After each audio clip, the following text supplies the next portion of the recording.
The tower had no name that the maps remembered, and the man within it had stopped trying to find one. It stood upon a low rise at the eastern edge of Liurnia, where the land begins its slow falling toward the lakes, and it had been a watchpost once, long ago, in some forgotten campaign of some forgotten lord who had been certain, in his own age, that what he was guarding mattered. The roof was mostly there, the walls were mostly there, the narrow arrow slits along its upper chamber still looked out, as they had been built to look out, upon the long misty stretch of water below, where the broken ruins of half-sunken academies showed their bones above the surface like the spines of great sleeping fish, and the rain came down upon the lake in a slow, patient way, as though it had no other business in the world and was content to keep at the one task forever. He had found the tower in autumn, or what would have been autumn in any kinder country, and he had stayed in it through the wet months that followed. There were stairs that still climbed, there was a chamber at the top with a hearth that still drew, and walls that still held what little warmth he could coax into them, and a long table of dark wood, badly scarred by some old burning, upon which a man might lay out parchment without the wind from the arrow slits taking the pages from him. These were small graces, but in his long wandering he had come to understand that small graces were the only graces a tarnished was likely to be granted in this place, and that the trick of survival was to learn to receive them gladly when they came. He sat now at the table in the deep hush of late evening. A sight of grace burned low against the inner wall behind him, one of the old ones, dim and patient, which had been there longer than he had, and would, he supposed, be there long after, and its golden light pooled across the floor in soft, uneven shapes, painting the stones the warm colour of honey held up to a candle. The hearth had been lit since afternoon, and the embers were settling now into that slow red glow that comes when a fire has stopped working at being a fire and has become instead a kind of company, breathing quietly to itself in the corner of the room. The smell of the smoke was old oak and something fainter beneath it, perhaps juniper, perhaps the dried sage he had gathered along the marsh paths last week, and it mixed with the deeper smells of the chamber itself, the iron of old fittings, the dust of stones that had stood through too many winters, the green damp of moss growing patiently between the joints of the outer wall. Rain pattered against the slate above him. Somewhere far below, in the reedy shallows at the foot of the rise, the wandering noble men whose minds had long since left them were singing one of their slow, wordless songs, that lonely keening they raise on certain evenings, which sounds almost mournful to anyone who does not yet know to be afraid of it. He had grown used to the sound. It had become, in its way, a part of the silence rather than an interruption of it.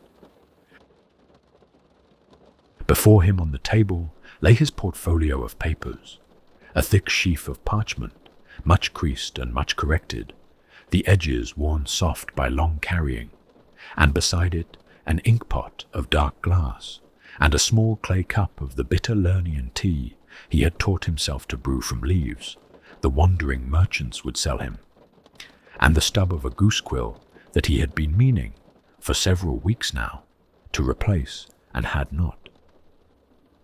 He sat with his cloak drawn about his shoulders against the chill that crept in from the arrow slits, and he warmed his hands above the cup, and he watched the steam curl up into the golden light from the grace upon the wall, and for a long while he did not write anything at all. He had learned in the years of this work that beginnings cannot be hurried. He had been tarnished a long time. He could no longer rightly say how long. He had crossed the sea of fog in some season he did not now remember, and he had walked the roads of the lands between in every weather, and the grace had taken him up and set him down again at one sight after another. He had set out, as all of them set out, to seek the throne, and he had stopped seeking it somewhere along those long roads. The crown had ceased to be the thing he was reaching for. Something else had taken its place, quietly, without his quite giving consent. The wish, simpler and stranger, only to know where he was. To understand the country he had been called to set down upon parchment, in their proper order, the long sorrows of the place, that he might at the last hold them in his hand and read them through and say to himself, yes, this is the shape of it. This is what was done and what was undone. This is the soil I stand upon. He did not call himself a scholar in any tongue that anyone else would have recognized. There were no academies to ratify him.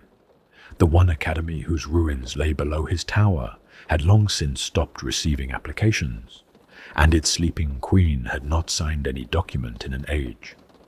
But scholar was the word he had come to use for himself, because no other word seemed to fit what he was now doing here, in the warm circle of the firelight and the grace, with his parchment laid out, and his hands warmed, and the rain coming patiently down upon the slate above him. He took up the quill at last. He dipped it into the dark glass pot. He held it for a long moment above the parchment, as a man will sometimes hold a key above a lock that he has not yet decided whether he wishes to turn.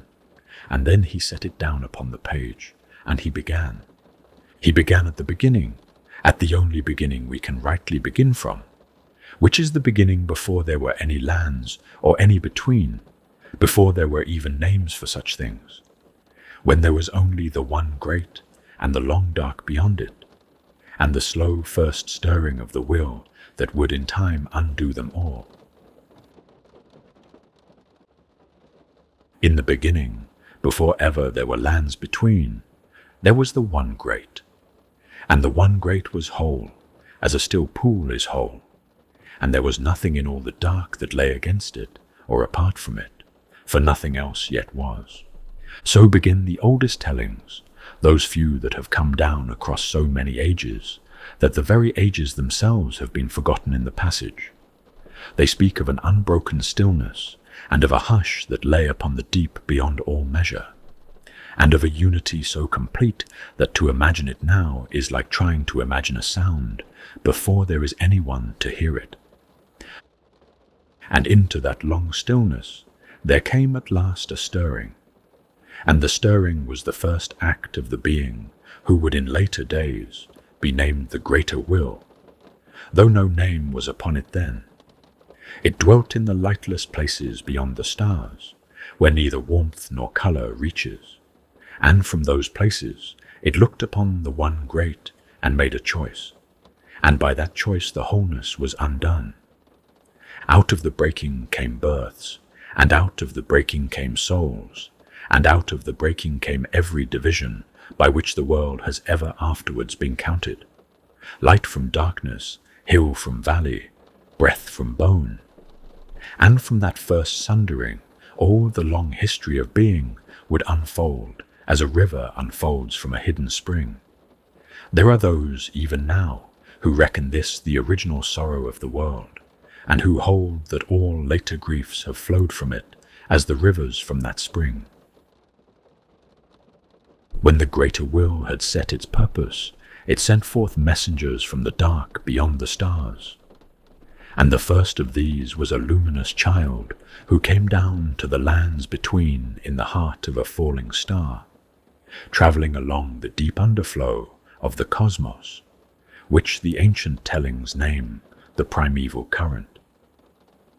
That current is the river beneath all rivers, the slow drift along which souls and messages, and even death itself, have ever passed. And the lands between, as the lawmasters tell, lie downstream of the cosmos, so that whatever the dark beyond should send must come at last to that shore. Down that river came the child in her golden husk, and when the husk broke open upon the soil of the world, she stood revealed, tall and crooked and shining, with many fingers upon her body, and a small radiance held between the digits of her tail. That radiance was a microcosm, a tiny mirror of the heavens, and through it her distant parent could whisper to her across the unimaginable gulf they had crossed between them. She was named Meter, Mother of Fingers, and from her in long ages would descend all that lineage of crooked hands by which the will of the void has ever spoken into the lands between. The 2 fingers, who would anoint queens and call them gods. The 3 fingers, who would in later days proclaim themselves the corrected vision, and all the lesser fingers besides, twitching in their hidden chambers down the centuries to come. Now after Meter there came a second star down through the primeval current, and this one shone gold rather than silver, and within it was not a child, but a beast. The Elden Beast, the histories call it, and it was the living embodiment of a notion the greater will had taken into its heart, that notion being order, the desire for shape, for law, for the clean placement of everything within its proper bound. The beast was not yet the Elden Ring, for that great configuration of arches and runes would only come long afterward, when many wills had set themselves to the shaping of it. But the beast was the seed from which the ring would in time be grown, and in that golden creature lay already sleeping the whole long ambition of the cosmology to come. To watch over its work in the lands between, the greater will drew forth from Meter's strange lineage the 2 fingers, and to them was given the speaking of its will. They do not speak as we speak, in words that travel upon breath, but in slow flexions and ritual posings, in a cipher of light known only to those finger readers patient enough and faithful enough to learn the language of it. And so the desires of the void are passed down through them to whichever mortal stands before them in the proper humility. And yet for all its golden ascendancy, the greater will was never wholly alone in the high places of the heavens. There were other gods watching from the edges of the world, gods whose names the lawmasters speak with caution, and whose powers the Erd-tree's later priests would labor long to suppress, though never altogether did they succeed. There was the formless mother, mistress of blood, who whispers still to such hearts as can be made to hear her. And there was the god of the scarlet rot, that slow-blooming corruption which feeds upon the wet places of the world and cannot be slain, so much as held at bay. There was the frenzied flame, dreadful inheritance of the 3 fingers, which calls in dreams to those whose suffering has worn them past all bearing. And there was the one-eyed fell god of fire, ancient deity of the giants in their high northern strongholds, whose flame is hot enough to burn even the Erd-tree itself. And there was death, older perhaps than any of them, for wherever life has reached, death has always already gone before, an outer god as much as any other, though by far the most patient. These gods watched, and some of them would in time intervene, and some of them already had, and the greater will, in all its long reign, would never be wholly free of them, though it would send forth its servants to try, and would write its preferred telling over the top of theirs in letters of gold so bright that any reader might pass over the inscriptions for hundreds of years before ever noticing at all what they had been written upon. Long before the Erd-tree raised its golden boughs above the lands between, and long before even the name of Marika was spoken in those lands, the world belonged to the dragons, and the histories that reach back so far are not properly histories at all, but the half-remembered weather of a climate that has since passed out of the world. The first lord of whom any clear telling has come down to us is Dragon Lord Placidusax, and his title is set in those old fragments as Elden Lord, the very same title that would in much later days be claimed by Godfrey, and after him by Radagon, though the office in Placidusax's time was a wholly different thing, bound to a different order and answerable to a different god. For Placidusax did not serve the greater will. The greater will had not yet turned its golden gaze upon the lands between, or if it had, the turning had not yet come to anything.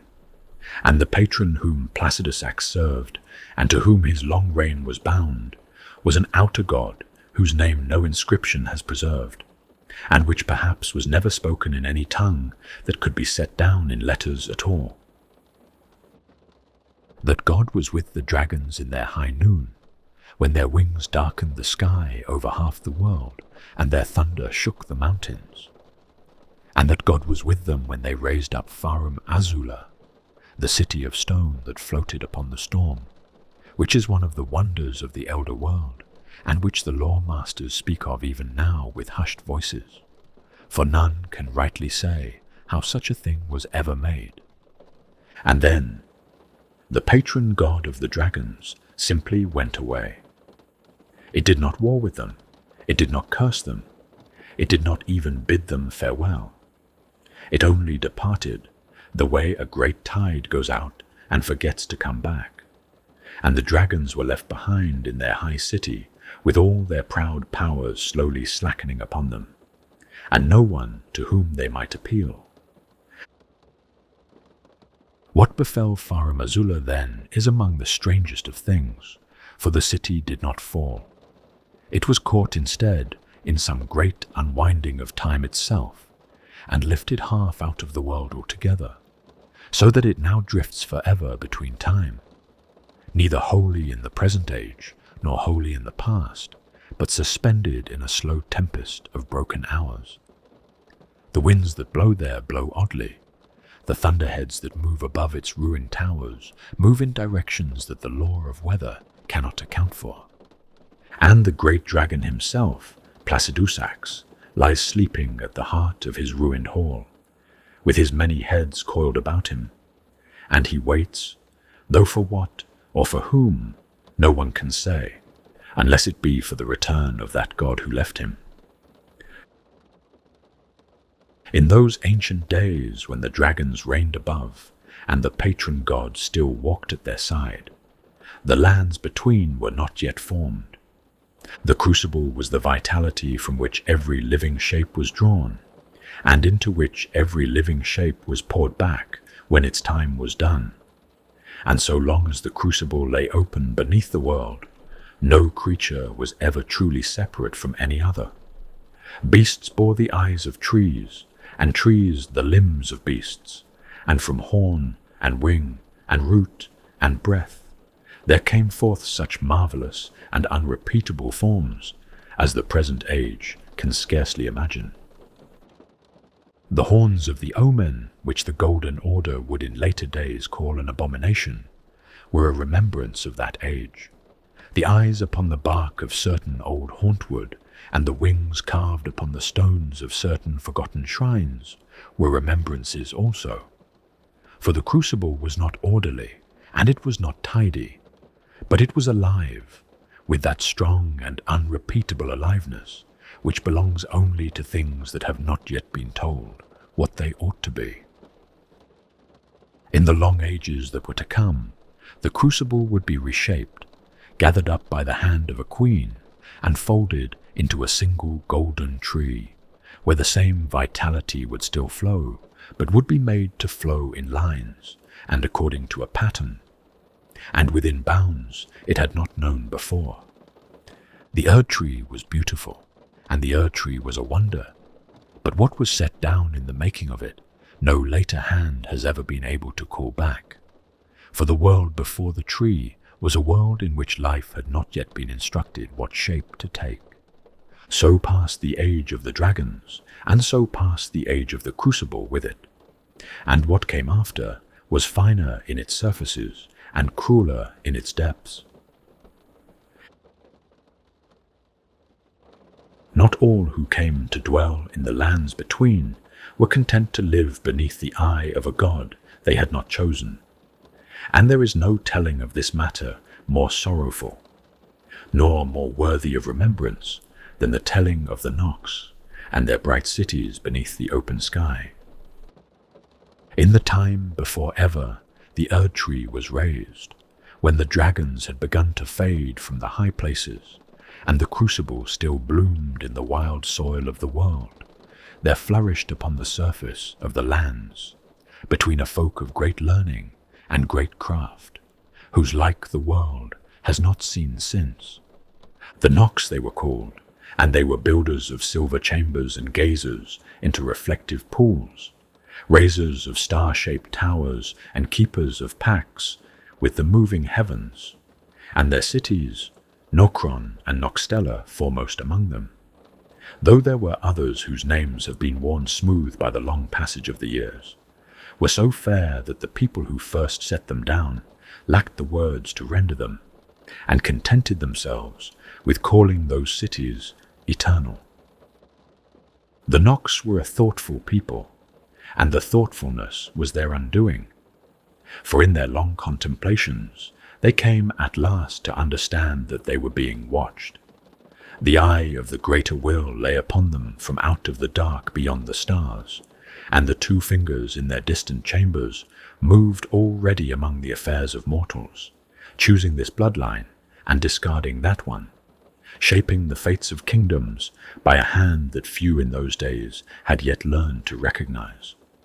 And the Nox, who had learned to recognize a great many things, looked upon this watching and decided that they would not abide it. So they made for themselves the mirror helms. These were ritual masks of polished silver, fashioned with such cunning craft that the gaze of the watcher was caught upon their surfaces and turned back unanswered, and to wear one was to vanish, in some true sense, from the sight of the void. In their helmed halls, the Nox passed their days unobserved, and in their helmed councils they spoke without listeners they had not invited, and for a time it seemed that they had found a way to live in a world ruled by a god, while owing that god nothing. It was a brave thing. It was perhaps too brave a thing, for the void is patient, and what cannot reach a folk by sight may yet reach them by other means. And then the Nox went further still, for they raised up against the greater will not only their silence, but their hand. There was forged in the deep places of their craft a weapon called the Fingerslayer blade, created, as its name tells, for the slaying of those crooked emissaries by which the will of the void was made known. With that blade in their keeping, the Nox struck against a vassal of the greater will, and the blow fell, and the matter could not be undone. What had been merely a defiance was now an open insurrection upon the cosmic order, and the void took notice. What the greater will sent in answer was not soldiers, for the void does not raise soldiers. It was a falling star, and within that star there came a thing called Astur, natural born of the void, a creature of pale limbs and patient cruelty, made for the unmaking of cities, and untouched by mercy, because it had never known what mercy was. Astur fell upon the eternal cities in a single dreadful descent, and where it landed the towers came down, and where it walked the silver chambers were shattered, and the painted ceilings beneath which the philosophers of the Nox had counselled together were rent open to the sky. There was a wound left in the heavens by its passage that did not heal.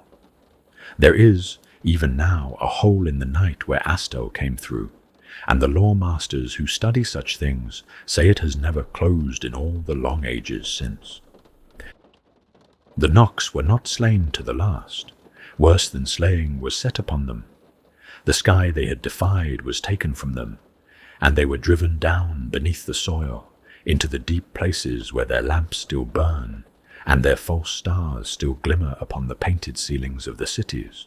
They were no longer permitted to leave. Nokron sank, Noxtella sank with it. The whole bright civilization that had once raised its silver towers to the open heavens was folded under the earth, and the earth was closed above them, and they were forbidden ever to look upon true stars again. There they remain, in their long exile beneath the world. Their lamps yet shine, their stars yet glimmer in the painted dark, and the void above them holds its silence, as it has held its silence for so many ages, knowing that it has more blades and more time. Out of the high hinterland, in a quiet village whose name has not been preserved, there came in time a woman of the Numen folk, and her name was Marika, and with her coming the history of the lands between, turned upon a hinge from which it has not since been lifted. The Numen were not native to the lands between.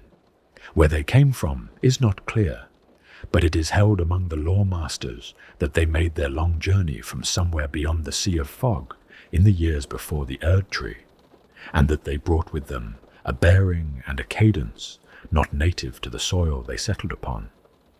Tall they were, and slow of speech, and there was in their blood a kinship to many strange things. To the finger crones who would in later days bow above their golden bowls, and perhaps even, in some distant manner, to the crooked lineage of the fingers themselves. Marika dwelt in a shaman village in the high hinterland among her own folk, and she lived there as the daughters of such villages have always lived, drawing water from the cold streams, tending the fires of her hearth, learning the old prayers of her people in the tongue her mother had taught her. There is no history that tells us what she was like in those years before her calling, and perhaps it is well that there is not, for the woman who came down from that village afterward was a being already half removed from the one who had grown up there, and the silence the histories keep about her girlhood is, in its way, a courtesy. For the two fingers had set their gaze upon her. In their high chambers they had drawn down whispers from the void beyond the stars, and the whispers had told them that an age was passing, and a new age was to be made, and that the vessel of the new age must be found among those who walked the soil of the lands between. They had searched, they had chosen, and unchosen, and chosen again. And at the last their slow flections of light had settled upon Marika, and word was sent to her, and she was named among those candidates whom the histories call Empyreans, souls eligible for the godhood that was being prepared. She did not yet know all that this meant. None of those so chosen have ever known, at the beginning, all that it meant. The journey that lay before her led at last to the high tower called Enir Ilim, in the land of the tower beyond the borders of the lands between proper. Enir Ilim had been raised long before by the Hornsent, an ancient folk of whom much sorrow will yet be told, and at its summit, beneath a heaven the rest of the world could not see, stood the gate of divinity. The gate is not a thing easily described, for it is the threshold across which an Empyrean must pass in order to become what she may become. Some say no description is permitted for what is on the other side of the gate. Some say none who pass through retain the words to describe what they have seen. They say only that Marika ascended Enir Ilim, and that she stood before the gate, and that she crossed. What came back to the lands between thereafter was no longer simply the woman who had gone up. She had been made a vessel of the order that was to come.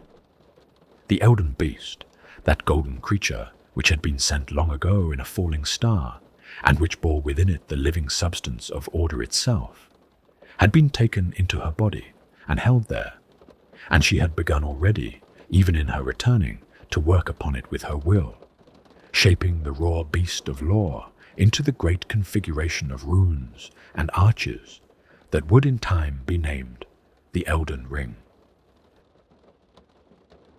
And here a thing must be set down that is among the strangest in all the tellings, for Marika, who came back from Enir Ilim, was not one person, but two. There was Marika, golden-haired and slow, who would sit upon the throne and bear the title of queen. And there was Radagon, red-haired and burning, who would walk among the queen's armies as her champion, and would in later days return to her side as her own second consort. Yet these two were one. They were a single being, looking out of two faces, a sovereignty that was always also a marriage to itself, and the order that Marika would found had this hidden duality woven into its very heart from the first. Of how this came to be, the stories offer many guesses and no certain telling. When Marika came down at last from the high places and turned her queenly gaze upon the lands between, the first thing she did was to set her hand upon the primordial crucible. She did not destroy it. This is the thing for which she is often praised, and which a kinder eye might call her gentleness, though a colder eye has sometimes called it by another name. A lesser god might have looked upon the crucible, that unruly, fertile, generative thing, and put it out as one puts out a fire, for the order she was bringing had been shaped specifically to refine and to govern what the crucible left wild. But Marika did not put the crucible out. She gathered it up instead, and she folded it, and she shaped it. And out of all that great vitality, she raised a single golden tree, rooted deep in the soil of the Altus Plateau, and crowned high above the lands, with sap that ran like light, and boughs that spread across half the visible sky. The Erd Tree, the world would name it. The same vitality now contained, the same life now sorted. The crucible had been many, and the Erd Tree was one. It was, in its way, a magnificent act, and the splendor of it cannot be denied. It was also the seed of nearly every sorrow that the lands between have suffered since. But that is for the chapters still to come. The Erd Tree, for all its golden grandeur, did not rise into a world that was prepared to welcome it.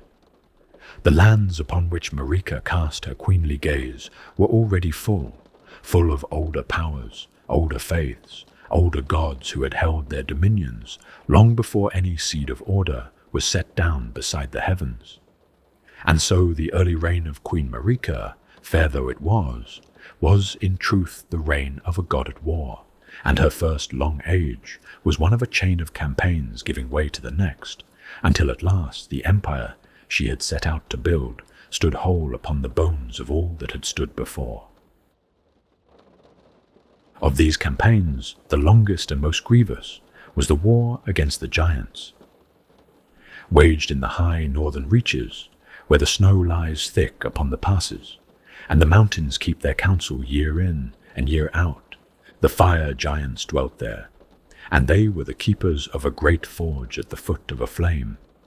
The flame of ruin, they named it, and it was no common fire, for in its long burning lay the one power in all the world hot enough to consume the Erd Tree itself. And so long as the giants tended their forge, and the one-eyed fell god whispered to them out of the flame, the new tree could not be safe. So Marika sent her armies into the mountains, and at their head went Godfrey, whom she had taken as her first consort, and named her Elden Lord, though Godfrey was a name he had worn only of late, for he had been born Huaralu of the Badlands, and had only become Godfrey when he took upon his back the spirit of the great lion Sirosh, to bear down his fury and make him fit to stand in a queen's hall.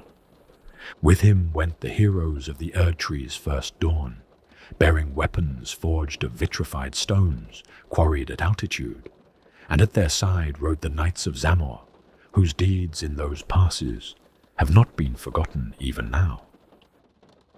The Erd Tree's own priests devised fire incantations to ward off the giant's flame, though it is an unwelcome truth, and one the priests of later ages would labor hard to obscure, that the casting of those incantations required a secret faith in the very fell god they were fighting against. For fire is fire, and what was needed to turn the giants burning was a burning of its own kind, and the heart of the caster had to bend toward that flame, whether the lips spoke its name or not. It was during this long and bitter campaign that the trolls came over.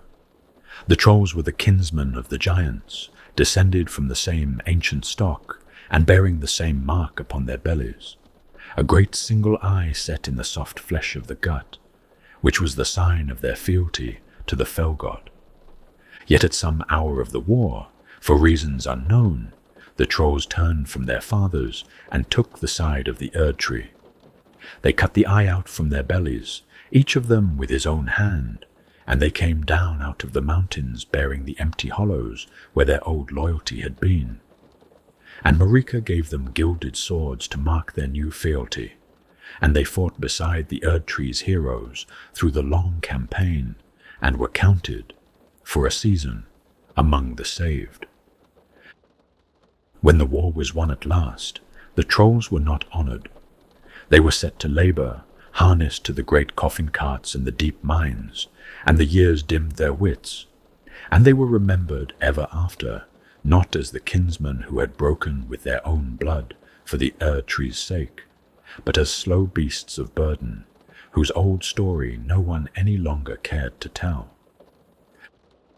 As for the fell god himself, Marika is said to have met him upon the field, and to have struck him down with her own hand, and his fall was sung in the halls of Leyndell for many an age.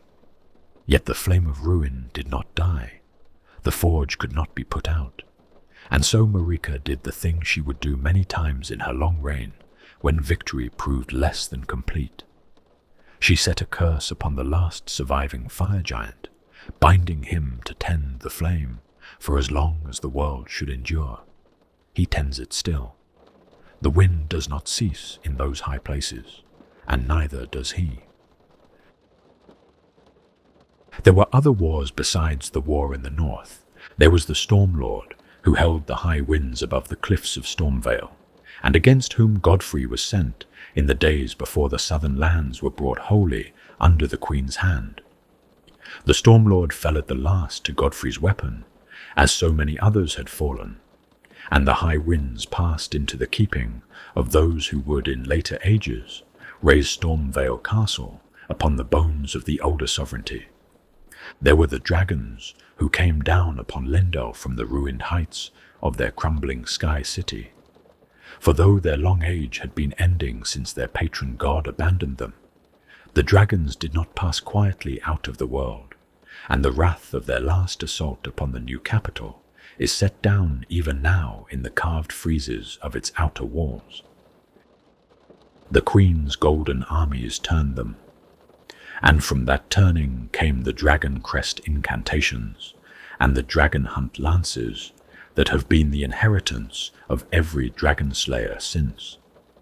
Some dragons made their peace afterward. Lanciax laid down her wrath, and great Fortisax became in time the dear friend of Marika's own son Godwyn. But the long dominion of the dragons was broken in that defence, and what remained of their kind dwindled into legend.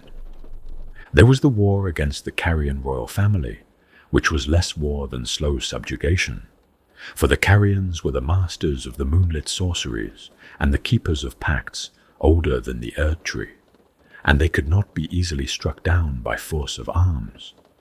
So the matter was settled by marriage instead, and Renala of the Full Moon was bound to the cause of the Erd tree through her wedding to Radagon, that red-haired champion who was also, though none then knew it, the Queen's hidden other self.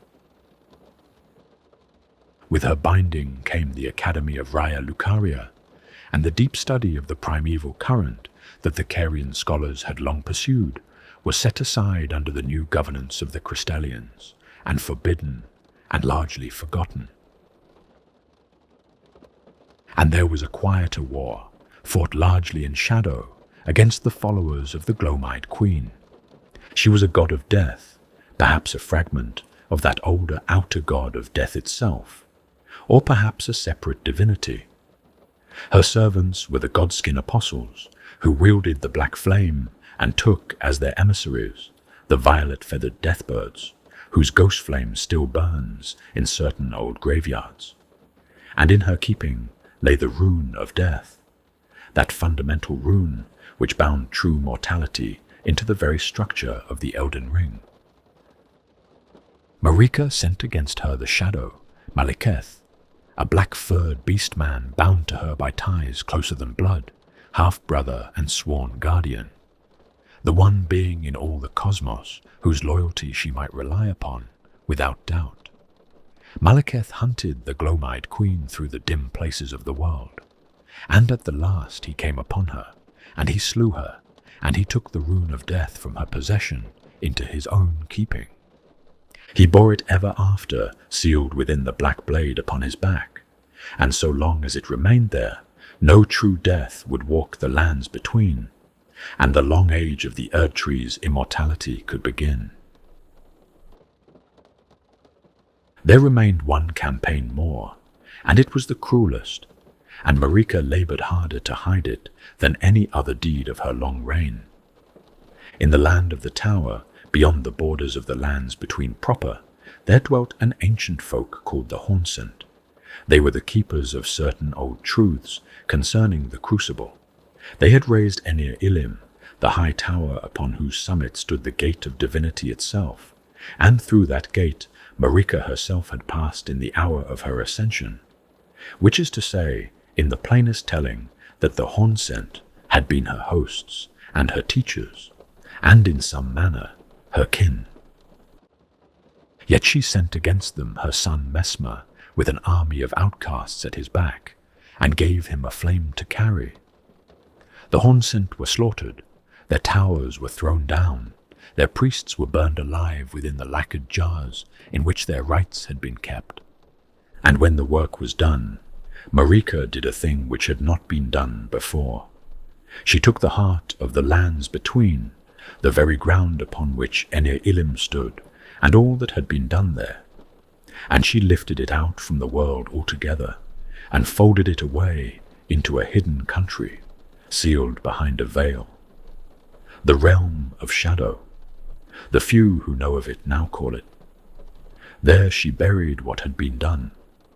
There she buried, in a manner of speaking, her own beginning, that no later age might ever learn upon what stones the Erd Tree's golden dawn had truly been raised. When the long campaigns were done at last, or when enough of them had been resolved into that kind of uneasy quiet which passes for peace in the histories of the world, the order Marika had founded took on its mature shape. It was called the Golden Order, and so it has been named ever since, and under its long dominion the lands between would dwell for an age that seemed, while it lasted, as though it might never end. The shape of it was simple in its outlines and merciless in its particulars. High above the world hung the Elden Ring, its runes enforcing the new laws of reality from a place no mortal eye could reach. Down from the ring came the grace, that golden light by which the order made itself known to its faithful, pooling in the eyes of those it favored, marking them as the proper inhabitants of the new dispensation. Marika reigned from Lendil upon the high Altus plateau, and her consort sat beside her, and the Erd Tree spread its boughs above them both, and from the high chamber of the Two Fingers the will of the void was passed down to the queen, and from the queen it was passed down to her servants, and from her servants to the long and patient grain of ordinary life that ran beneath all the rest. It was beautiful in many of its surfaces, it was peaceful by the measures the greater will preferred, and it came at a cost. The first great purchase made by the Golden Order was the purchase of immortality, and the price of it was the sealing away of death. For when Malekith had taken the rune of death from the glow-eyed queen and locked it within his black blade, the deep thread by which a soul is at last severed from its flesh had been drawn out of the order of things, and what remained in its place was a long, unending continuance that was taken to be a blessing. The folk of the lands between did not die as their fathers had died. They aged, perhaps, they bore wounds, they seemed at times to expire, but the true ending that closes the account had been withdrawn, and when at the last their bodies could go no further, they were brought to the Erd Tree, and the great golden tree took them back into itself, and their substance was returned to the sap from which it had been drawn. Whether anything of the soul that had walked the world endured in that returning is a question the Order's own theologians answered with great confidence, and which a quieter eye might have answered with rather more humility. Those who would not be taken back, who would not lie down and be folded again into the cycle, who clung to whatever dim remnant of their own mortality remained to them, these became those who live in death, and they were hunted. For a death that refused to be a death was, in the new order, a blasphemy that could not be borne. And here a thing must be told that has perhaps already been guessed at, for nothing was more thoroughly recast by the new order than the great vitality from which the Erd tree itself had been raised.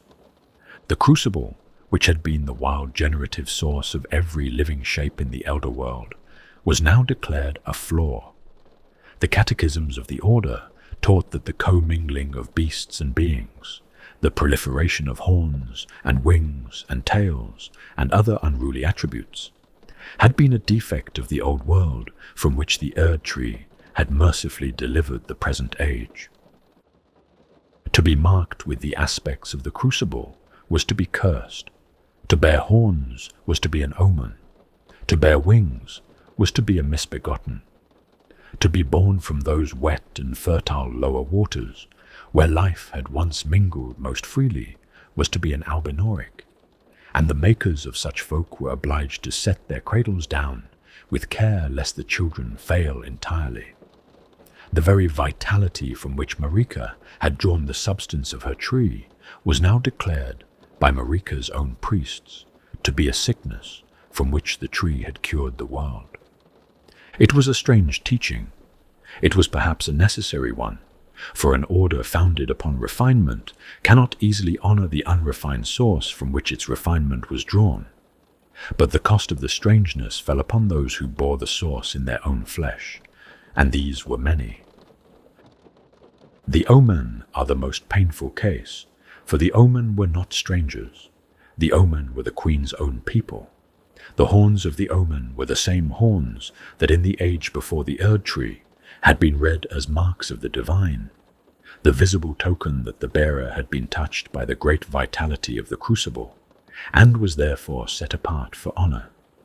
Now the same horns were the bad sign, and the only difference between the two readings was that a queen had set down a tree where the crucible had been, and had declared that everything not gathered into the tree was a thing the order need not honor.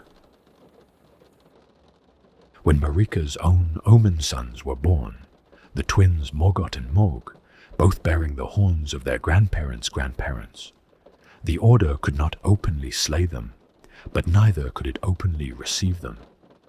They were taken from their mother's arms. They were shackled in the subterranean shunning grounds, deep beneath the city they would one day defend, without ever being permitted to walk its streets. They grew up in the dark.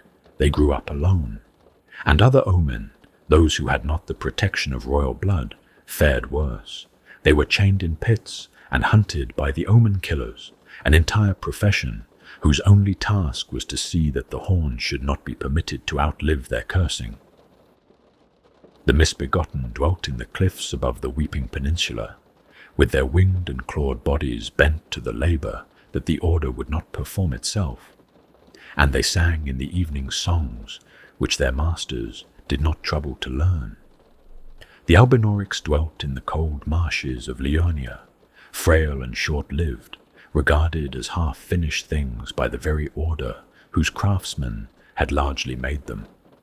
The demi-humans wandered the wild places, building their small rude shelters in the hollows and the woodlands, and they were hunted not because they had wronged anyone, but because their existence was held to be itself a wrong. The bats of the cuckoo's roost sang.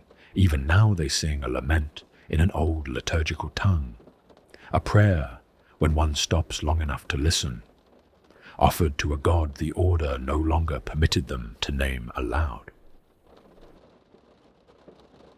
The Golden Order was a thing that required its enemies. It could not hold its shape without them. The brightness of its grace was a brightness defined by the shadow it threw, and where the shadow did not naturally fall, the Order learned in time to fashion the shadow itself, to mark and to cast out, and to declare unclean such folk as were needed for the casting. The Omen had not chosen their horns, the Misbegotten had not chosen their wings, the Albinorics had not chosen the soft soil from which their cradles had been drawn, but the Order required that they bear what the Order had decided they should bear, and so they bore it, in cliffs and marshes and pits and wild woods, while above them the great golden tree spread its boughs in untroubled splendor, and the priests sang their praises, and the chroniclers wrote their bright histories, and the long noon of the Erd tree carried on as though nothing at all were buried beneath its roots. A history of the lands between is the history of the children of one woman, and of how each of her marriages and each of her sons and daughters brought into the world a new shape of the same recurring sorrows.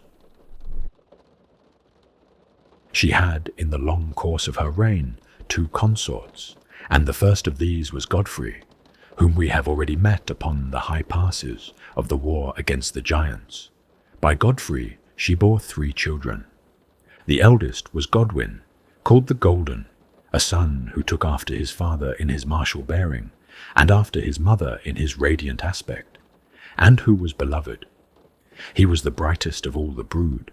He was tall and gentle, and learned in those courtly arts, which neither of his parents had themselves much patience for.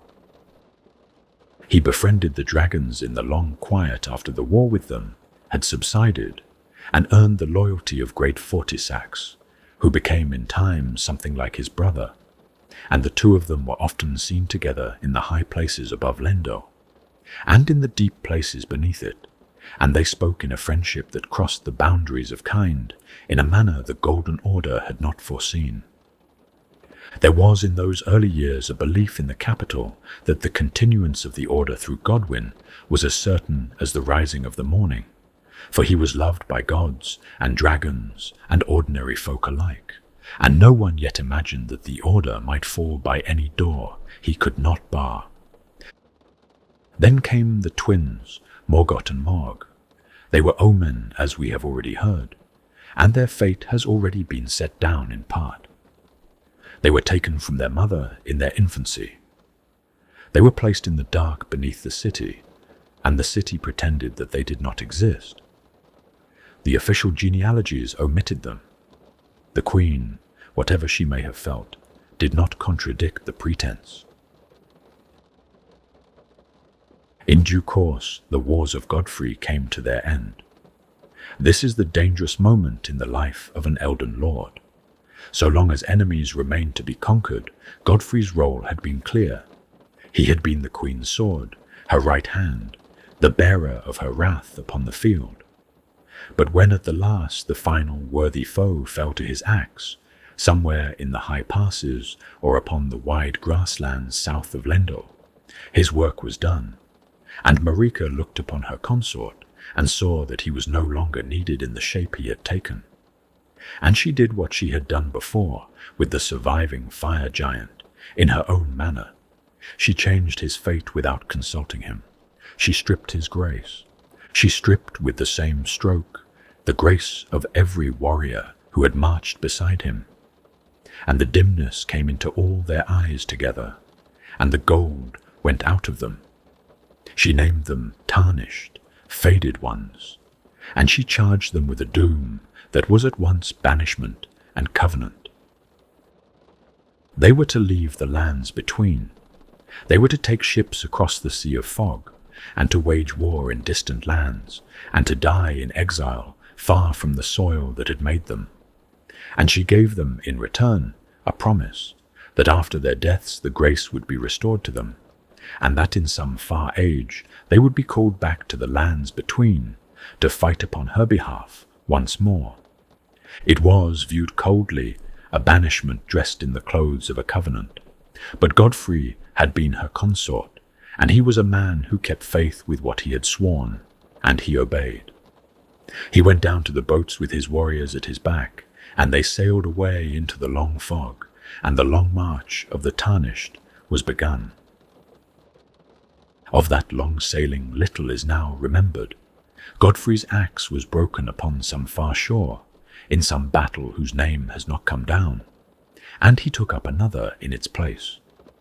He fathered a line in those distant lands, and his warriors fathered lines beside him, and the Tarnished became a people who carried in their dim eyes the memory of a home they could not return to, and a covenant they could not refuse. Godfrey himself put aside the name his queen had given him, and was Huara Lu again, as he had been before. And he lived among the bravest of the Badlands as their chieftain, and he waited. One vessel, the records tell, did not depart.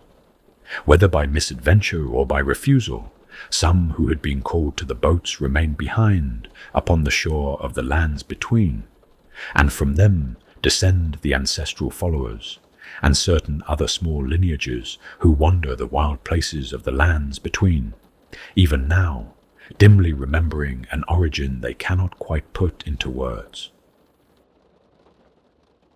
In the aftermath of Godfrey's exile, Radagon came forward to take his place beside the queen, and here a thing must be told that is among the strangest of all, for Radagon and Marika were one being, and they had always been so, and the marriage that was about to take place was a marriage made by a soul to itself.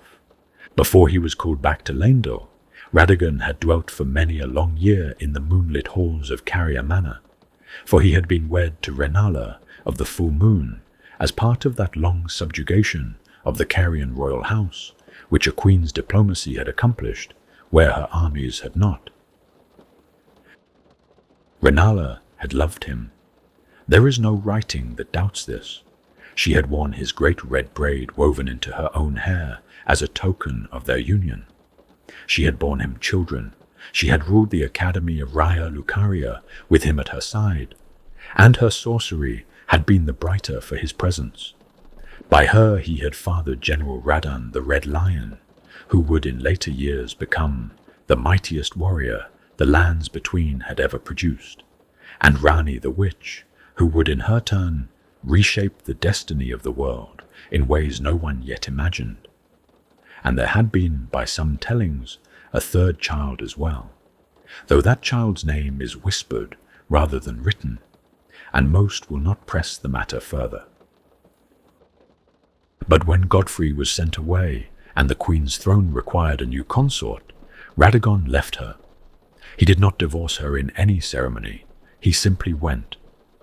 He returned to Leyndell, and he took the queen as his bride, which is to say, he took himself as his bride, since he and Marika had always been the same being looking out of two faces. He left to Renala, as a parting gift, an amber egg, in which the secret of rebirth was said to be contained, and she held it ever after, and she did not recover. Her sorcery turned inward upon itself. Her hold upon the academy weakened, and the Cuckoo Knights at last rose against Carrier Manor, and Renala was shut away in the grand library of Raya Lucaria, with her amber egg cradled in her arms, half mad with grief, half asleep among the snoring forms of her students turned children, whom she could no longer rightly distinguish from her actual children. The Tarnished, who would in much later days come to find her, would find her like this. It is one of the saddest endings any historian has been obliged to write down, though there will be others. Reunited with herself, Marika bore by her second consort the twins, Miquella and Malenia. These were not as her earlier children had been. Where Godwyn and the Omen twins had come from the meeting of two parents, Miquella and Malenia were the children of Marika and Radagon as a single source, and so they were born of one god alone. By the criteria of the two fingers, this made them eligible, as their mother had been, for the candidacy of godhood. Both were Empyreans, Both were marked for whatever coming age the void might yet choose to raise, and both were cursed. Michele was born with a body that would not grow. He had within him the mind of a sage and the wisdom of one already ancient, but his flesh remained always that of a beautiful golden-haired boy. Locked into a childhood his soul had long since outgrown. Millennia was born with the scarlet rot already lodged within her veins, that same outer god of decay and bloom of which we have already spoken, set into her blood before ever she drew her first breath, so that every step she took and every breath she drew was at once a movement forward in her life, and a step deeper into the bloom that would in time consume her. Twins they were, cursed in different fashions, and bound to each other by a devotion so absolute that in the end it would shape the whole late history of the lands between.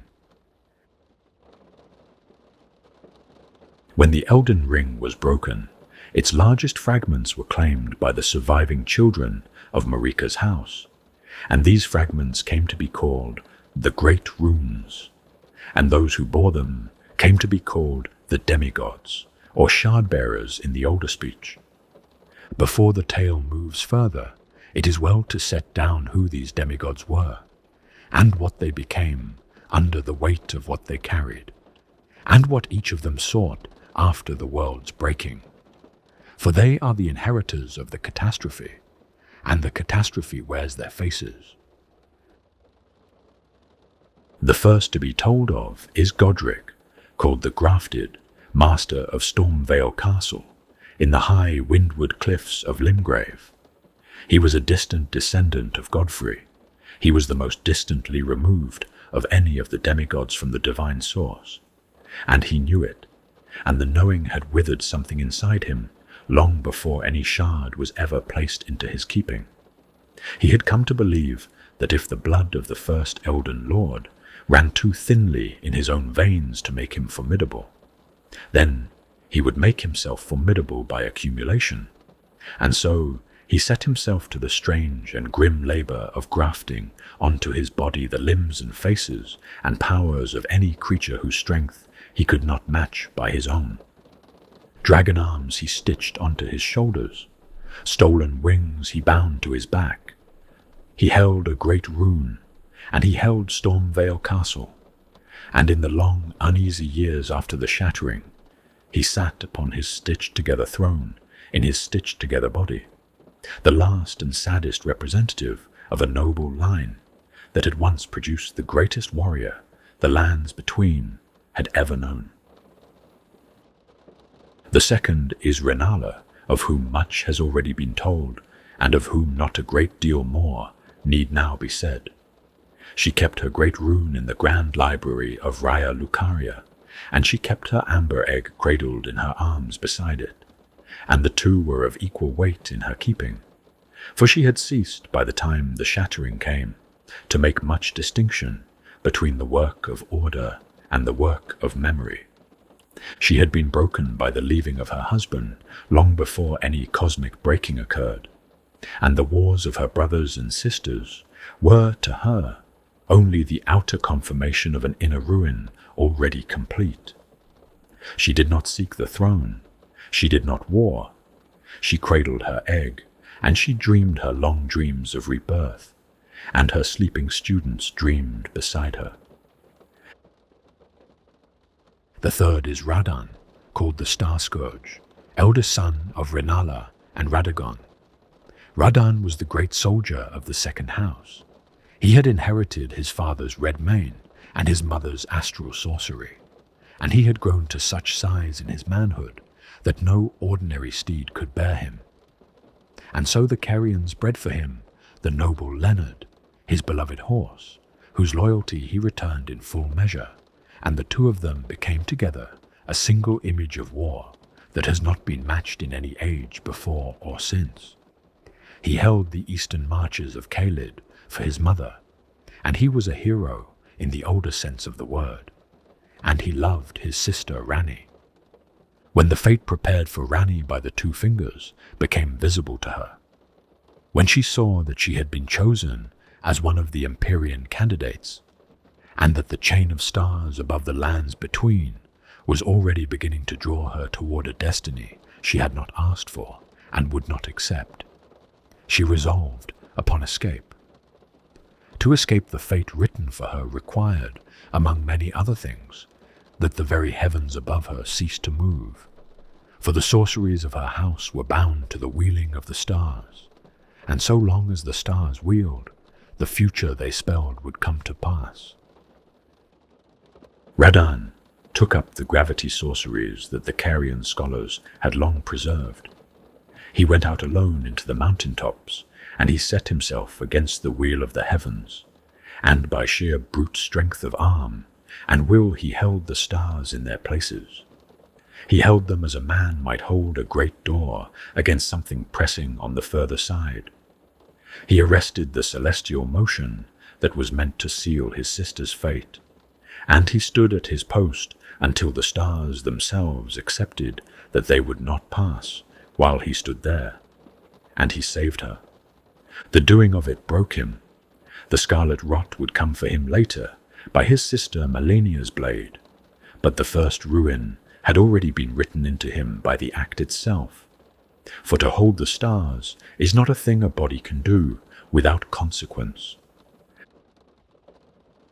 The fourth is Morgoth, the Omen King, the elder of the Omen twins, of whose long childhood in the subterranean shunning grounds enough has been said. He spent his young manhood there as well, and somewhere in those decades of darkness he arrived at a conclusion which, to anyone watching from the outside, would seem nearly impossible, that he loved the order which had cursed him. He was loyal to Marika, he was loyal to the Erd Tree, he was loyal to the city that had thrown him into its sewers and pretended he did not exist.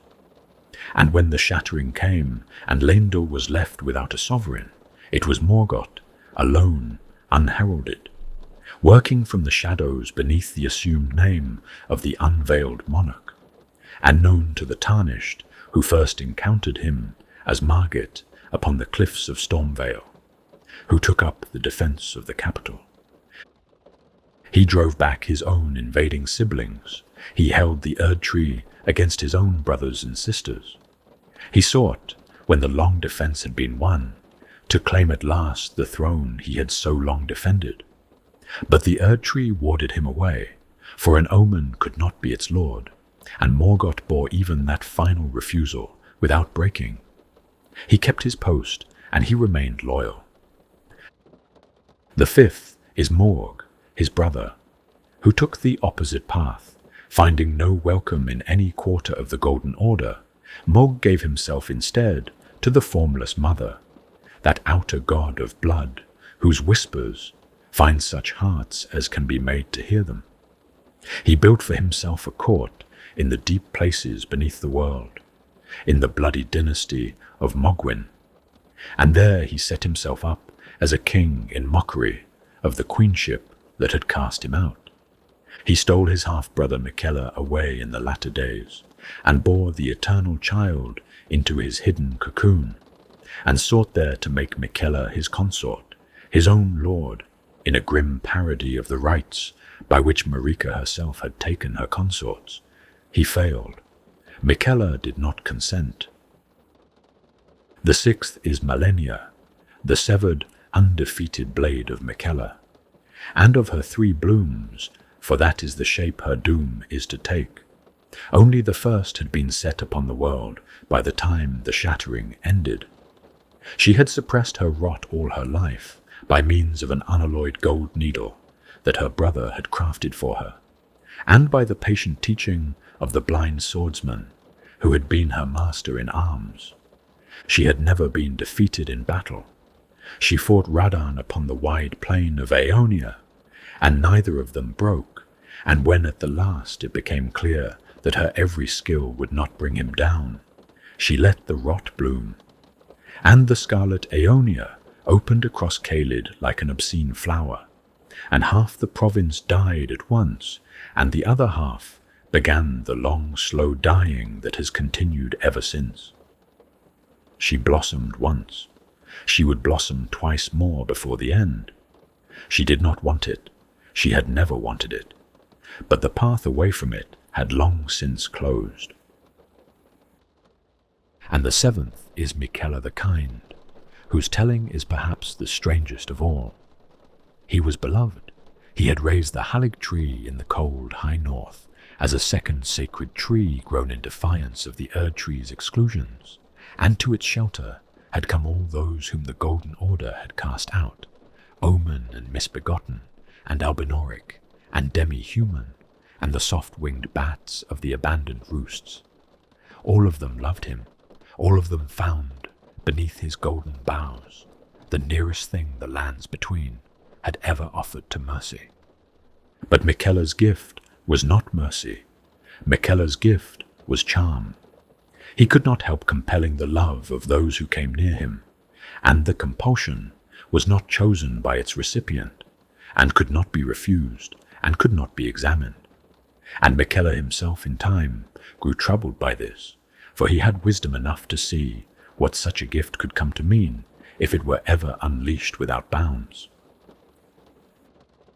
So he undertook, toward the end of his life, a long series of divestments, shedding his flesh, shedding his eye, shedding his fears, shedding his vacillation, and shedding at the last his other self, the gentle Saint Trina, who had been the half of his soul that loved and feared and grieved. He cast her away, that he might ascend toward his godhood unencumbered by anything that might have wished otherwise. He passed through the gate of divinity as his mother had passed before him. He claimed the godhood that was waiting, and he used the body of his slain brother Morg to call back his promised consort, Radan, that same Radan who had held the stars for Rani, to install him upon the Elden throne beside him, that an age of compassion might at last begin. The age of compassion would have been a thing in which no one was free to refuse compassion. Whether such an age would have been worth the having, no soul can rightly say, for the tarnished came in the latter days, and the matter was settled by their blades, and the question Miquella raised has never since been answered. But it hangs over everything that follows, and it will hang over everything still to be written, for it is perhaps the central question of the lands between. What would it be, in truth, to live in a world where love itself could be commanded? It must here be remembered that the wars among the demigods did not begin as wars among the demigods. Those wars came after. What set them in motion was a single night, one grim winter night. They came across the lands between in a coordinated silence, a small and patient flock of unknown killers, moving from one end of the empire to the other in the same dark hours. The blades they carried were not common blades. Each had been forged with a fragment of the very rune of death that Malekith had guarded with his life within the black blade upon his back, and how any hand had come to possess such a chip is a mystery. The fragment had been worked into the metal of each black knife, and the knives so forged were not weapons that killed in the ordinary fashion. For a wound from such a blade did not slay the body so much as sever the soul from the flesh that bore it, leaving the flesh behind, alive in a manner of speaking, but no longer inhabited by the one who had walked within it. The targets of the assassins that night were the kin of the Eternal Queen. Many died. Too many were too widely scattered for even Marika's godly protection to gather them under her hand in time. And so the killers worked in the cold quiet across the great breadth of the empire, slipping into bedchambers and courtyards and lonely watchtowers. And the cousins and half-siblings and distant Numen kin, whom Marika had brought with her into the lands between, were taken one by one in their sleep, and the snow fell, and the morning came, and the count of the dead was very high. The most grievous loss was Godwyn, Godwyn the Golden, the bright firstborn, the friend of dragons, the son whom Marika had loved without any of the complications that attended her love for her other children. He was struck with one of the black blades, and his soul was killed within him, and his body was left behind alive but emptied.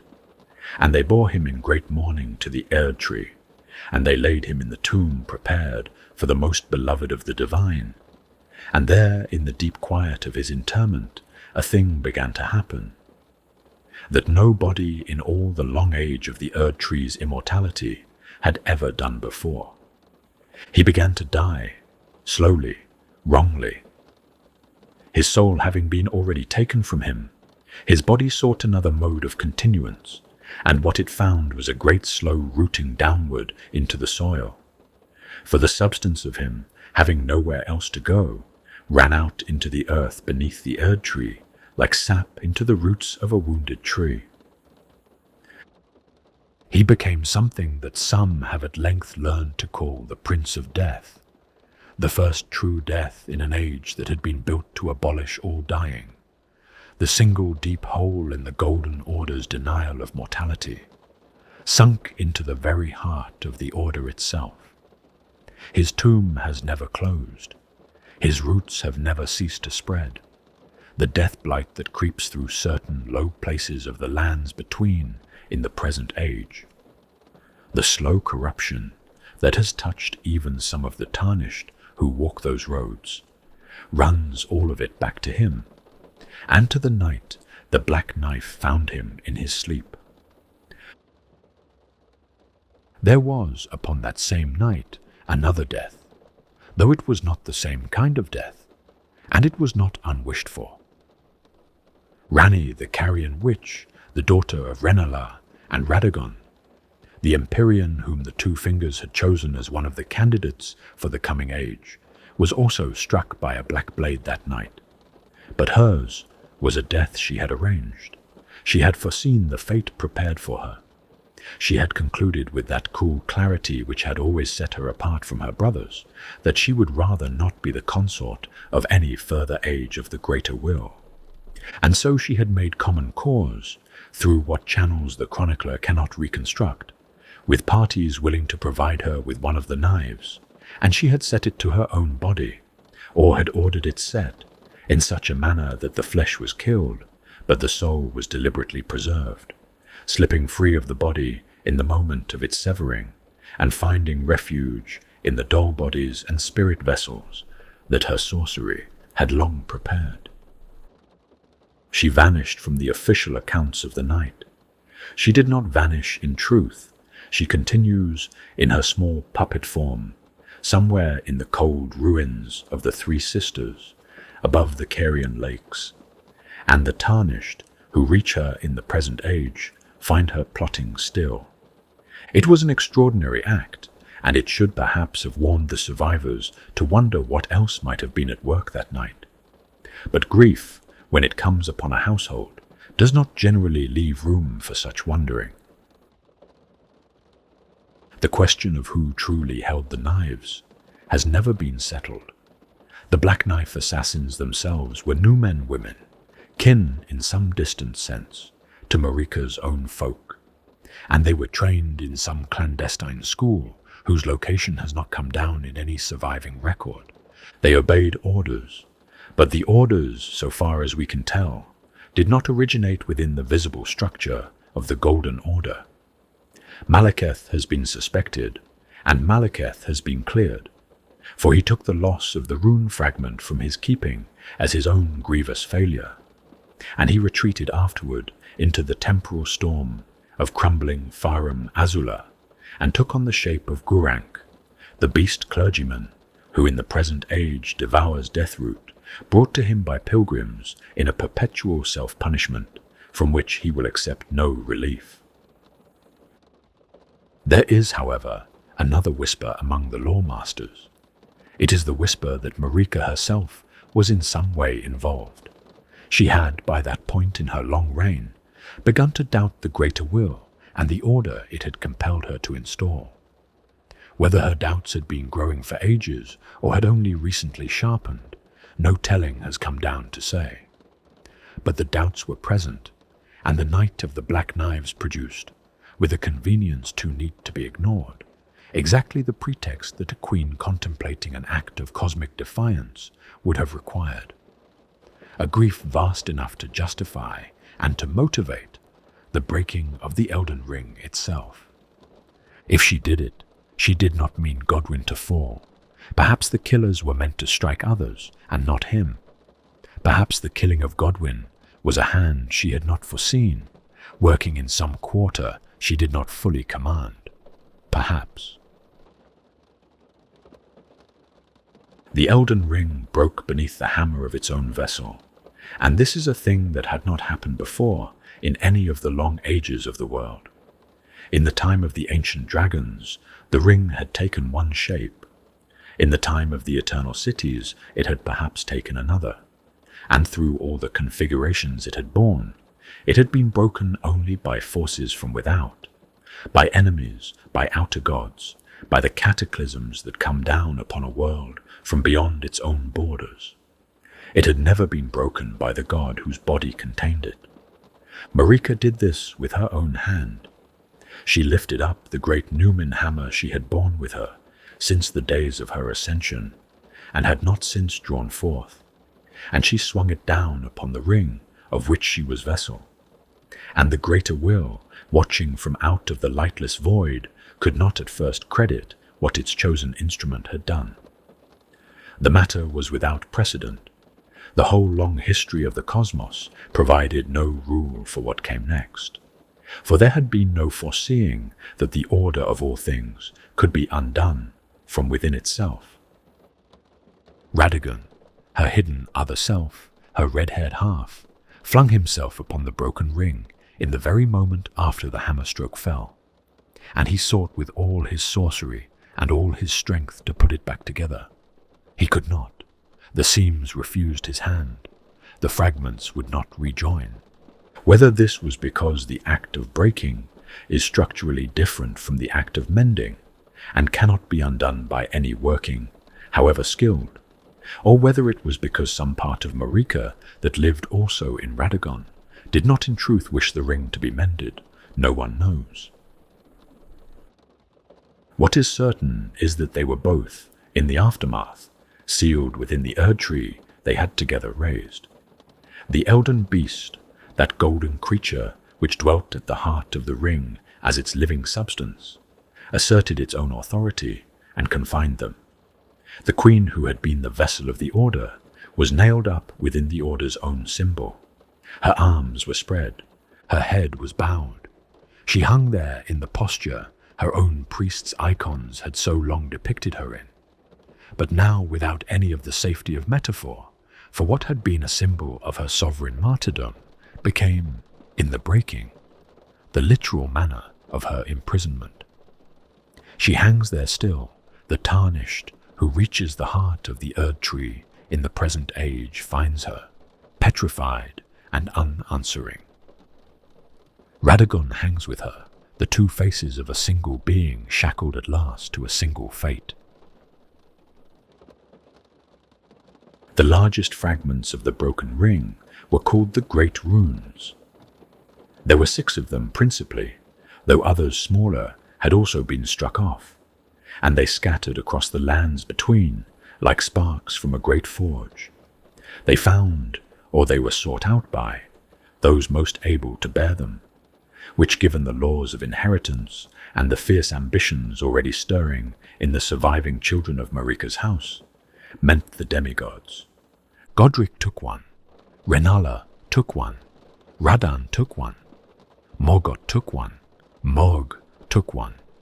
Malenia held what was hers, and Miquella, in his turn, would come to hold something of equivalent gravity. And what each of them discovered, as the rune settled into them and began its slow work, was that the fragment they had claimed was changing them. The shard of cosmic order is not a thing a mortal body was ever meant to bear. It bent them, it corrupted them, it amplified whatever each of them most feared and most desired in themselves, and made those things larger than the rest of their being could any longer contain. Godric's grasping became compulsive grafting. Mohg's exclusion became the blood cult kingship of his deep dynasty. Radan's mighty strength became the burden that broke his mind. The great runes were not gifts, they were a long, slow weather of malign influence, and each of the demigods fell ill of them in the manner each was most disposed to. So clad in their corruptions, they went to war. This war is what the historians call the Shattering, though strictly the shattering was the breaking of the ring, and the war was the consequence. The terms have not been fully untangled. It was open war, and it was kin against kin, and it was brother against brother, and half-sibling against half-sibling, with vast armies upon every side, and ancient grievances animating every campaign. The empire that Marika had built fractured along the fault lines that had been laid down through every age of its construction. Leyndell held its long defense under Morgoth. The eastern marches of Caelid were held by Radan. The moonlit lakes of Leonia were guarded by such Carian knights as remained loyal to the broken queen in her library. The high north was held by Mikella and Malenia at the Haligtree. The cliff castles of Stormvale were held by Godric. The bloody depths were the kingdom of Morg, and none of them could conquer the others. The great runes provided power, but power proved insufficient against power, and the demigods were all too matched. They could only grind one another down. The decisive moment of that long war, if a war that ended without resolution can be said to have a decisive moment, was the duel of Radan and Malenia upon the wide red plain of Aeonia in Caelid. The greatest soldier of the field against the undefeated blade. Their meeting was meant to settle the matter, to show at last that one heir of Marika could prevail over another, and so to break the long stalemate. And it did show something, though not what either of them had meant to show. It showed that neither could win. Radan did not fall.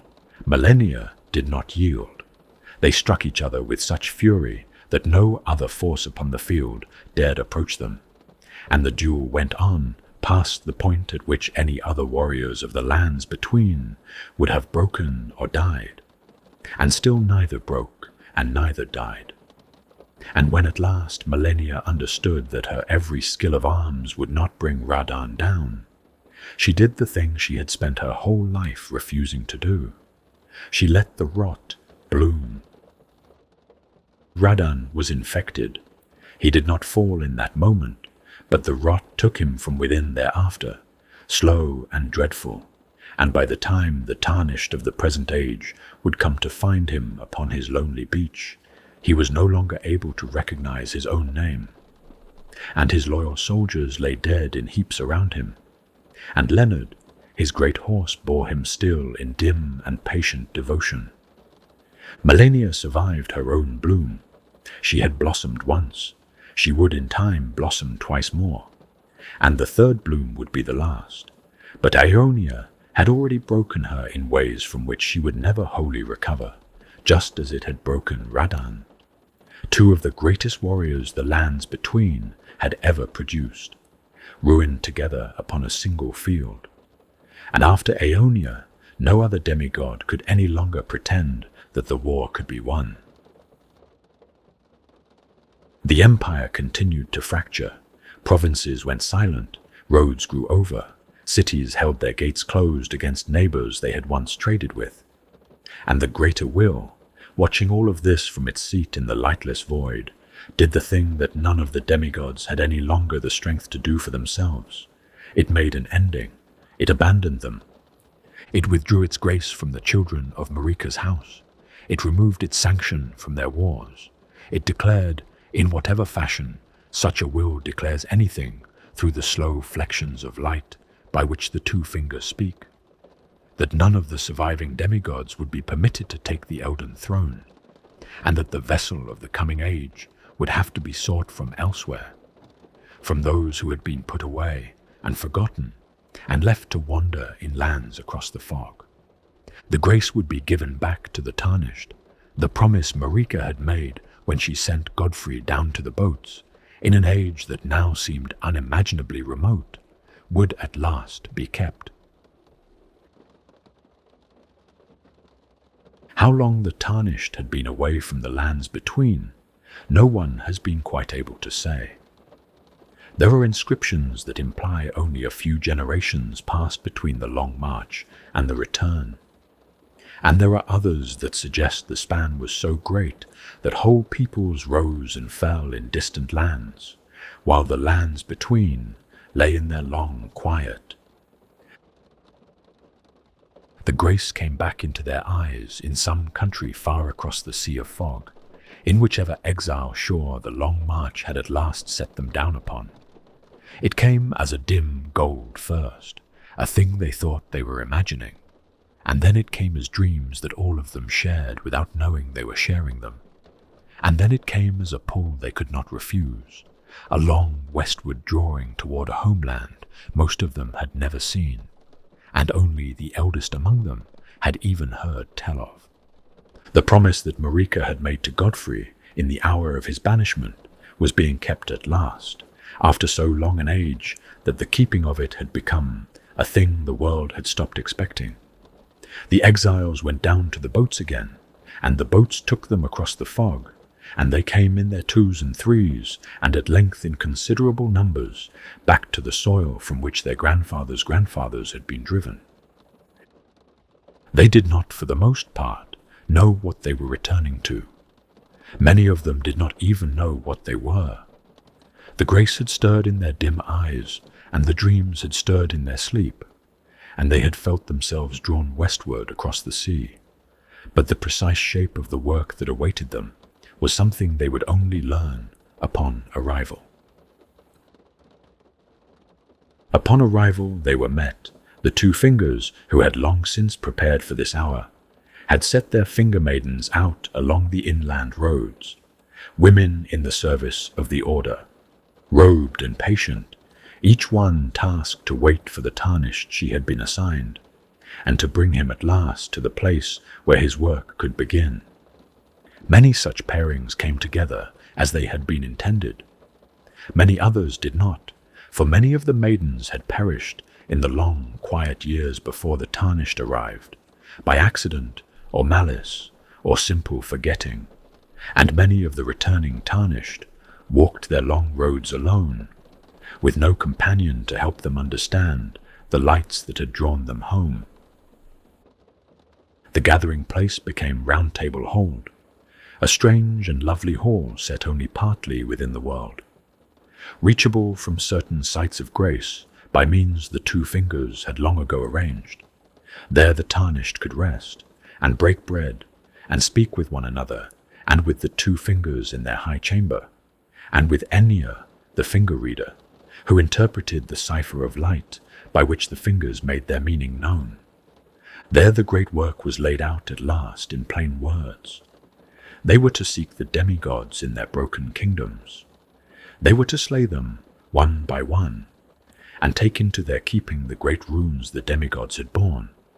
They were to climb at the last to the Erd tree itself, and there repair the Elden Ring, and install themselves upon the throne as the next Elden Lord. So went the telling. So it had been arranged. And yet when the first of the Tarnished came at last to the Erd tree itself, having walked the long road and slain what needed slaying, they found the way barred. Great thorns had grown across the tree's entrance, thorns that no ordinary fire could burn and no ordinary blade could cut, thorns that seemed, in some manner, to have grown there of the Erd tree's own will. The very tree that the greater will had summoned the Tarnished to repair had sealed itself against them. What this means, no one can yet rightly say. The two fingers have entered into a long communion with their distant master in search of an answer, and such communions, the lawmasters warn, can last for thousands or tens of thousands of moons. For the greater will is not in a hurry, and the void keeps its own time. Meanwhile, the lands between sit suspended between what they were and what they may yet become. The Erd tree stands in its golden silence. Marika hangs petrified within it. The demigods, those few of them not yet slain, brood in the ruins of their broken kingdoms. The tarnished walk the long roads, some still seeking the throne, many more wandering into other matters, into private quests and hopeless loves, and the slow accumulation of relics that have nothing whatever to do with kingship. Grace flickers at its dim sights here and there, like guttering candles in chapels, whose congregations have all but forgotten how to come home. Other paths do remain. Those who are weary of waiting upon the greater will have found other counsels. There are 3 mending runes, fashioned each by a different hand, that would, if borne to the throne, alter the shape of the next order. The mending rune of the Death Prince, which would weave true mortality back into the world. The mending rune of perfect order, which would make the law of the gods absolute and answerable even to itself. And the mending rune of the fell curse, which would lay a long misery upon all the unborn forever. There is the path Rani offers, the long age of stars, in which the 2 fingers and their distant master are set so far above the world that their light no longer reaches it, and the beings of the lands between are left to determine, in the cold and uncertain twilight of their own freedom, what they wish at last to be.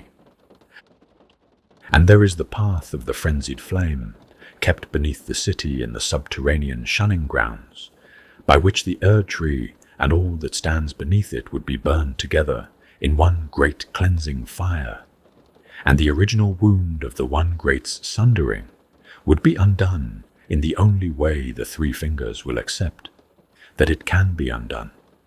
These are the paths. They sit upon the table now, as it were, before whichever tarnished is fool enough, or brave enough, or simply weary enough to choose. None of them is wholly good. Some are not good at all. But they are what remain, and the lands between are waiting, as they have been waiting now for a very long while, for the hand that will at last lift one of them up. The candle had burned low against the wall, and the rain had eased at last to that soft after-rain hush which falls upon Leonia in the deep hours of the night, when the lake holds its breath, and even the wandering nobles in the reeds below have settled into whatever uneasy quiet passes for sleep among them. The history of the lands between is not in truth a history of gods. It is a history of grief. Every order that has ever ruled in these lands was raised upon something it was unwilling to let live beside it. And beneath each order, in the deep places where chroniclers do not often go, the buried things have gone on quietly, growing in the dark. The dragons buried the unnamed powers that came before them. Marika buried the crucible and called the burial a refinement. The Golden Order buried the omen and the misbegotten and the albinorics and the long-forgotten folk of the land of the tower, and the tarnished themselves, whose service was needed once and then was not. The greater will buried death, and Marika, in her last hour, buried the greater will's whole long ambition for her, in the broken pieces of a ring she alone had been entrusted to keep whole. And beneath all those burials, life has gone on. The crucible's vitality runs still in the horns of the omen who walk in chains beneath Lendel. The buried god of death has put down roots beneath the Erd tree itself, in the slow rooting of Godwyn the Golden. The exiled tarnished have come back across the sea of fog, and walk the empire from which their grandfathers' grandfathers were once driven. Nothing in these lands has ever been finished. Nothing has ever been put away cleanly. Every act of suppression has only added another layer to the great deep sediment of all that has been suppressed, and what lives here lives in the cracks between those layers, and grows by the slow leakage from them. This is perhaps the only honest summary that can be set down at the end of so long a labor. The lands between are not damned, and they are not saved. They are a country in which the cost of every order has been deferred, and the bill has not yet come due, and one is left with the rising and patient suspicion that the bill, when at last it arrives, will be larger than any single hand can hope to pay. The history has been written. The bones of the matter lie before him on the table, set down in their proper order at last, and he is too weary now to wonder whether the setting down of them has changed anything in the country he walks. Perhaps it has. Perhaps a tale, simply by being told whole, alters the shape of the thing it tells of, in some small way that no one can quite measure. Perhaps not. The hearth has burned down to its softest red. The grace upon the wall behind him is dimmer than it was. The rain has stopped, and somewhere below the tower, in the dark waters of Leonia, the wandering nobles have ceased their slow keening for the night, and the lake lies quiet under its mist, and the long history that he has just finished writing down is at last as still upon the page as the country itself is still beyond his arrow slits. He sets down his quill. He folds the last sheet over with the others. He warms his hands one final time above the dying embers. And he turns his face toward the small golden light still burning at the base of the wall, and he sits there in the warm hush of his small finished work, in the quiet of a country whose story has now, for one night at least, been told.